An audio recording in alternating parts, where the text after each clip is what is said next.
comment on it. I have no idea when we start though, We're because live. Here we go. we're really good at the live thing, especially now that we don't know. No, he wasn't kidding. We're We 5 are live. seconds Oh, in. we are live. Yeah. There we go. Welcome to Paving the Way, our podcast. Today is, I don't even know what the date is. Or care. October 20th, Yeah. 2022, 1980. 1980. Yeah. Today we're going to talk about how to succeed in a shifting world. We have our resident expert here, Austin. Thanks for joining us. Here, but that's Pat. Resident Austin. Yeah. No, well, you're over here. Yeah. Yeah, that's fine. That's fun. I'm JB. This is Patrick. We're here today to talk to you about some business stuff. This is on our lines of talking about business and how to succeed, which I feel like we're just always trying to succeed. So I feel like a little bit of an imposter saying how to succeed in a shifting world because we're always trying to succeed. But I think we can just talk about our points, what we think works for us. Yeah. Mostly Pat. I think we all rely on Pat, right? That's Pat's deal. Find a Pat if you want I to just turn around and run. I'm just gonna be silent.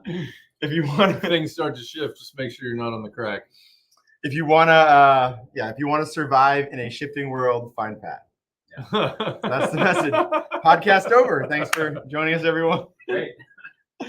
So we got some points that we've kind of put together. We have a slideshow. We're gonna get fancy. Oh, I've never seen this before. Yes. So that'll be great. A slideshow. You've never seen a slideshow, or you've never seen our slideshow? I don't know what Any a slideshow slideshows? is. Yeah. It's the little things on the screen. Is to entertain us or other people? I don't know. Okay. How to succeed in a shifting world. Let's start with, look at that, and it switches pictures too. With our agenda, what we're going to talk about today. We will review over these. Setting intentions, the power of patience, how to deal with change, shifting negative thoughts. Wow. This is That's all me, guys. That's all me. I love that we said get a pad. Those are the 4 points that came. I'm going to jump on that one. Okay. Number one. So these are 10 points actually that have been pulled, Austin. I don't know if I told you this part. You have to believe you can rake the mud. These 10 points have been pulled from things that we've already said throughout podcasts or videos that we've made or anything. So they're using our own words against us now. I feel like using our own words against us is the best part. So number one is belief. You really have to believe in yourself and the fact that you can do anything that you really put your mind to. I mean, look at us. Are you saying it to be corny or are you being real? No. Oh. It's No. about as real as it gets. As real as it gets. I 100% believe it. I 100% believe it's all about belief. 100% believe it's all about belief. So we can switch to the next one. You gotta believe in your team too. Yes. Yeah. That's a big part of it. I am team. We are team. We are team. We are team. We are There's no team. I am team. I believe. I think belief Probably is. looks funny because I'm looking at you here, but I on know the you're video, over there. you're over here, so I'll try to look over there. I think belief is the biggest one. I mean, you got to believe you can get somewhere, right? It's about goals, believing we can get to those goals, we can accomplish those goals, even when it's in the worst and we're finding out like all the shit that's going wrong. I think we always believe we can make it better. We can always do better. I think that'll never change. Though, And it right? can't just be you that believes this. You've got to be able to get that point across to your team that they've got to believe it. They've got to want it. And yeah. Yeah, I think that's something we can. I mean, I think we're good at that, but I think it's also something we should be working on still. I mean, as you say, it rings true in a lot of different areas. It's a constant struggle when you're going through tough times. Yeah, to keep your belief up. Is anybody else watching these guys finish and critique them? Yeah. Yes, 100%. Good job, though, guys. But I believe they're going to get it done. All right, number two, visualize what you want. I think this just ties closely to belief, right? I mean, you believe you can get somewhere. But it's all about visualizing where you want to be. I think this is a big one for us for the last year, probably, when we started building budgets and shooting where we wanted to get towards and then building towards those. I think it's super important to be visualizing where you want to go and then how you're going to get there. Yep. I could agree with that. Visualization. I mean, I remember learning visualization stuff as being a kid. The coach is telling you to visualize what you want, visualize how you want to do it. And I mean, that's the same thing that I've told the girls on the teams that I've been helping coach. Wow. Okay. Close your eyes, visualize what you want. You have to know what you want or you're not going to get it. And that also comes with planning, I think, too. Yeah. Visualizing the plan. Mm-hmm. Yeah. Executing that. Definitely. I don't mean to get a side note, but from what I'm hearing, Pat's like the best kids coach you've ever met. He's being described as the most understanding, helpful, and friendly coach they've ever seen. I have yet Sorry, to you're over even here. hit one. Yeah. Yes. Kid. Not a ball. I'm fairly certain it's a different Pat coaching. It can't be our Pat. I'm like, that's not my Pat. No. I'm like, no, you got us confused. Next slide. I feel like it was a compliment. I mean, in a backhanded way, like we do, but So this is kind of back to these all kind of tie together, yeah, obviously. it's one but long trending thing. Make as you a can see, list, but set some goals. You know, that's the same thing as your intentions. You've got to have your goals. You got to know what you want. And it's always best to write them down. Don't just keep them up here. yeah, I'm big on that one. I think having your goals written down is what we need to be doing. I always try to push goals. I push goals for myself. I think goals are what make everything happen. I actually made a video. I'm making a video to give to like my kids, like lessons that my dad taught me because my dad passed last year. So I'm making videos I can give to my kids, and that's one of them is setting goals. I think it's a big one for all of us in life and in business. I think everyone should be setting goals. It's how we keep ourselves, going the right direction and not straying off, I guess. Yeah. And not only setting them, but write them down. Put them in a place that you have to look at them every day. By your bed, on your mirror. I've heard these things. I don't do it, but I've heard these things, and I bet they work really well. Every time you go to Pat's house, you go in his bathroom. And we're not in his bathroom, but there's always lipstick written. It's funny. You look at my desk, and it's a horrific mess. But you go to my house, and I like my house to be clean. So I couldn't have those things hanging on It's my probably mirror. our fault your desk is a mess, though. Yeah, you guys always come and add stuff to it. Here's a big one for Pat, so I'm going to let Pat. Be realistic versus positive. Yes, I'll say that I'm probably a bit on the pessimistic side. No, I think it's occasionally. realistic. I think there's a difference. But I do try to be realistic Did with you a lot say of things. pessimistic or pissed off all the time? A little bit of both. I think realism is really what it comes down to, right? I think we all see things differently between the three of us, especially, right? I think I'm always looking for worst case scenario. I'm always trying to find how is this going to go wrong so we can be prepared ahead of time. I think being realistic is Pat's one of his biggest points, man. He's always the realistic one. He kind of keeps everybody else grounded. I think it's something to remember. Like positivity is great. I'm all about positivity. I think pushing positivity to the guys, to each other, to yourself. But man, being realistic is so important.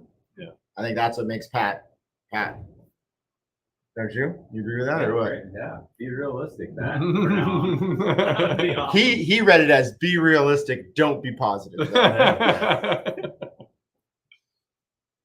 That also has to do with planning, though. You got to be realistic with your planning, realistic with your goals. Don't set goals that are too lofty. Set goals that you can achieve in steps. I thought he was going to say, don't say, I'll get it done. Because that's what we always say. Be patient. You cannot ever expect results overnight. That goes back to just what I said. That goes without saying. I think be patient. I think a thing that I keep hearing too is people say that, you see all these famous people, these overnight successes, and I bet 99% of these overnight successes work their asses off. Yeah, for the first 15 to get there, years of their overnight success. I hear people say, like, you call me an overnight success, and it's like 16 years in, I don't feel like an overnight success. I feel like I worked my ass off to get here, and that's why I'm here. And I feel like, whether we call ourselves a success or not, I feel like we're only here because we worked ourselves to the bone to get here. Yep. Yeah. We all learn different things. Take inspired action. Was that from just the other day? Yeah.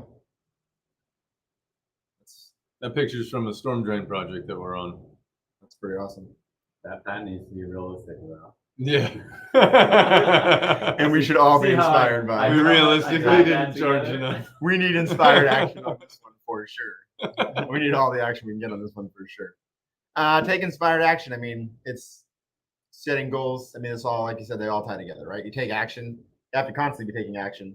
I feel like a lot of times really, I'd say a downfall for our part is how many times have we talked about something like, oh, we need to be doing this. We need to be doing this. And then like a month or two later, we're like, we need to be doing this. And it's like, why the fuck are we not doing this? Whoa. I know. And then I dropped it again. Whoa. If I get fined for that, I'll put it on. I'll have the company pay for it.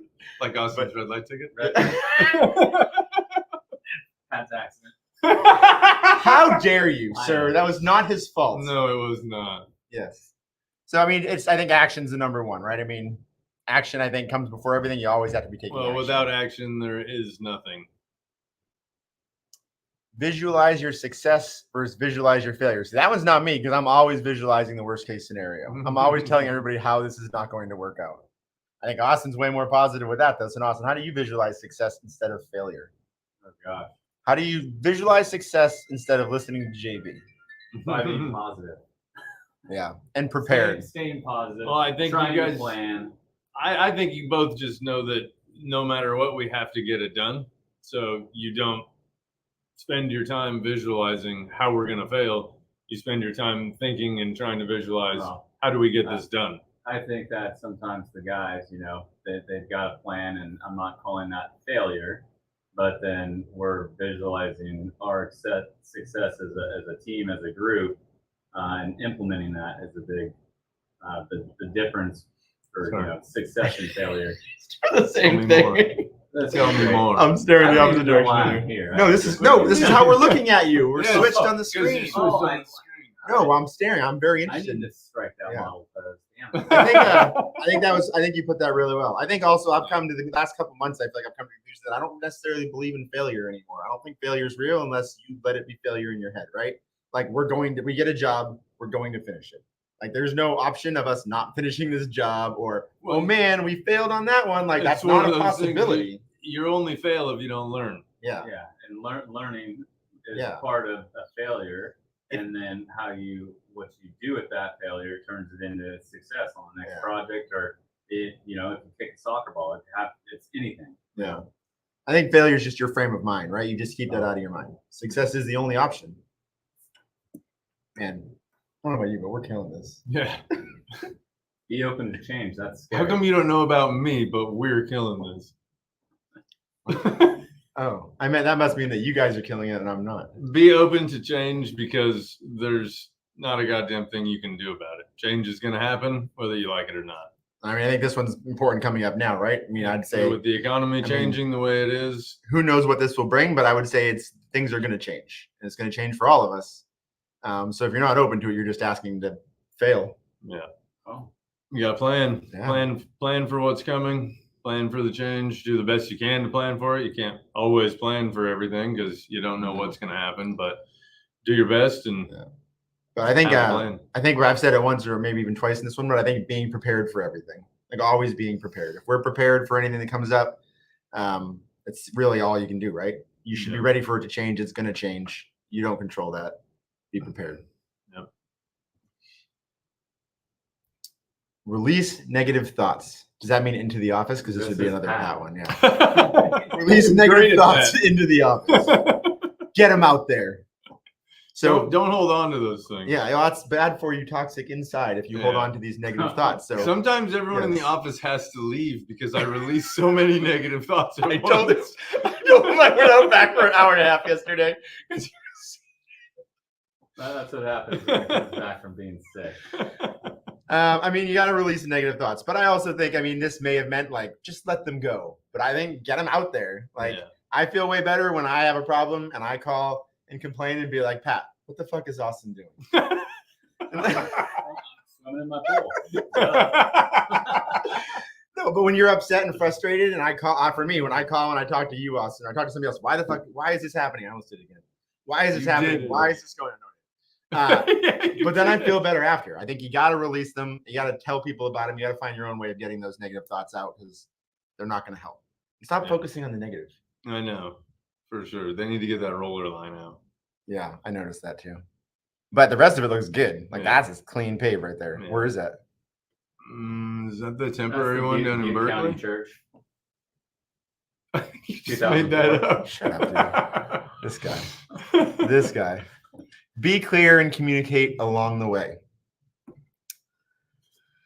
I think this is in training everybody, right? In training our staff. I've noticed too, tons of times I go out and tell people, this is what I want done. And if I'm not clear, it's not going to get done the way that we think it should get done. I think that this is from the top down. The way. It's not just communicate once and then go get something done. A lot of these jobs or times in life take more than a little bit of communication to be clear and get out of it what you want to get out of it. So communication is key. I remember that was is that one of your dad's slogans? If it is, I'm adding it to the book of things for my kids. I need a pen. Yeah. Yeah. Communication is key. Is that how you said it? Yeah, I think so. It does sound like my dad would say. And yeah, you got to keep communicating. You caught me with the dad. Now I'm speechless. Yeah. I like that one. That's a winner for me. You got anything? Well, communication's the one thing that we have lacked in the past that we're getting better with. Like JB said, you know, if you're not clear about how you communicate with these guys and just staff in general, then you know, you're leaving yourself open and vulnerable. Versus, you know, ties back to everything. Communication, talking to the guys, talking to. I think it goes for everything. Your clients, your family, your kids. Yeah. You got to keep communicating. I think that I'm talking about this and thinking about this as we started. I'm thinking about us communicating with our guys, right? Because this is like how to succeed in shifting worlds. But really, I think one of our strong points has been a lot of the time is communication with our customers. I feel like that we've always kind of been really good with communication. Even when we were doing remodels, like I had people tell me all the time, but like, I cannot believe no matter when I call, Pat answers his phone. I mean, it doesn't do that now, but Pat when also customers has were no calling, wife, and he's married. yes. So. When customers called, we always answered. Pat always answered. You drove it into everybody else. If your phone rings, you answer it. Like, we are big on communication. We're big on letting people know. Or we'd go to look at a job and we're going to be 10 minutes late. We're 15 minutes late. We're real big on the communication, and I think that's what makes us stick out against other contractors. But I also think it's something that needs to be worked on with your staff and your people, especially in the field. Like, we got to be able to communicate better because they're out there working not by themselves, but they're out there working while we're not on them every second. Yeah.